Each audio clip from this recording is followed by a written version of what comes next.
നമസ്കാരം. Raf talk ഫുട്ബോളിലേക്ക് അവർക്കും സ്വാഗതം. പരിക്ക് മൂലം ഇന്റർനാഷണൽ ബ്രേക്കിൽ അർജന്റീനയ്ക്ക് വേണ്ടി കളിക്കാതിരുന്ന മെസ്സി ഇതാ പരിക്ക് ഭേദമായി വീണ്ടും കളിക്കളത്തിലേക്ക് ഇറങ്ങിയിരിക്കുന്നു. ഇറങ്ങിയ പാടെ തന്നെ ഗോൾ അടിച്ചിരിക്കുന്നു.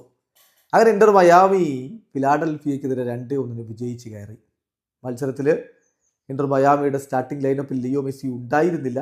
അദ്ദേഹം ബെഞ്ചിലായിരുന്നു. രണ്ടാം പകുതിയിലാണ് സബ്സ്റ്റിറ്റ്യൂട്ട് റോളിലാണ് വന്നത്. അവരുടെ മുന്നേറ്റത്തിനിടയിൽ ലൂയിസ് സുവാരസ്, പിക്കോൾട്ട്, ക്രബാഷി, റോബ് ടൈലർ എന്നിവരൊക്കെയാണ് ആദ്യ 11-ൽ ഉണ്ടായിരുന്നത്. കളിയുടെ 23-ാമത്തെ മിനിറ്റിൽ റോബ് ടൈലറിലൂടെ ഇന്റർ മയാമി ലീഡ് എടുത്തു. രണ്ടാം പകുതിയിൽ 55-ാമത്തെ മിനിറ്റിലാണ് ലിയോ മെസ്സി കളിക്കളത്തിലേക്ക് വന്നത്. തൊട്ടു പിന്നാലെ 2 മിനിറ്റുകൾക്കപ്പുറം 57-ാമത്തെ മിനിറ്റിൽ ലൂയിസ് സുവാരസ് പെനാൽറ്റി ബോക്സിൽ വെച്ച് അദ്ദേഹത്തിന് കൊടുത്ത പന്തുമായിട്ട് തൊട്ടടുത്ത് ഡിഫൻഡർ ഉണ്ടായിട്ടും മനോഹരമായിട്ട് മുന്നോട്ട് നീങ്ങി അദ്ദേഹം അത് സുന്ദരമായിട്ട് ഫിനിഷ് ചെയ്തു. 2-0 ഇന്റർ മയാമി മുന്നിൽ. ഒടുവിൽ കളിയുടെ അവസാന ഘട്ടത്തിൽ ഗാസ്ഡാഗിലൂടെ ഫിലാഡൽഫിയ ഒരു ഗോൾ മടക്കിയടിച്ചെങ്കിലും ഇന്റർ മയാമി വിജയിച്ച് കയറുകയായിരുന്നു. ഈ കളിയെ സംബന്ധിച്ചിടത്തോളം പറയുകയാണെങ്കിൽ റഫറി വാരി വിതറി അങ്ങ് യെല്ലോ കാർഡ് കൊടുക്കുകയായിരുന്നു.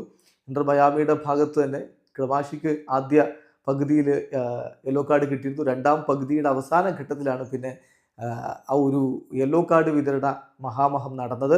ബ്രൈറ്റിന് യെല്ലോ കാർഡ് കിട്ടി. നമ്മൾ ഇന്റർ മയാമിയുടെ താരങ്ങളുടെ കാര്യമാണ് പറയുന്നത്. ബ്രൈറ്റിന് യെല്ലോ കാർഡ് കിട്ടി. ഫാൽക്കണ് തൊട്ടു പിന്നാലെ യെല്ലോ കാർഡ് കിട്ടി. അവിടം കൊണ്ട് നിന്നില്ല.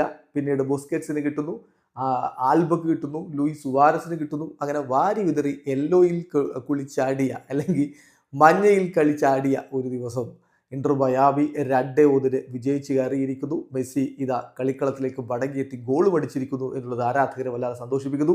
5 കളിയിൽ നിന്ന് 13 പോയിന്റുമായിട്ട് MLS ഈസ്റ്റേൺ കോൺഫറൻസിൽ ഇന്റർ മയാമിയാണ് ഇപ്പോൾ 1-ാം സ്ഥാനത്ത്. വീഡിയോ അവസാനിക്കുന്ന ഫുട്ബോൾ ലോകത്ത് കൂടുതൽ വിശേഷങ്ങളുമായി റാഫ് ടോക്സ് കൊണ്ടുവെത്താം.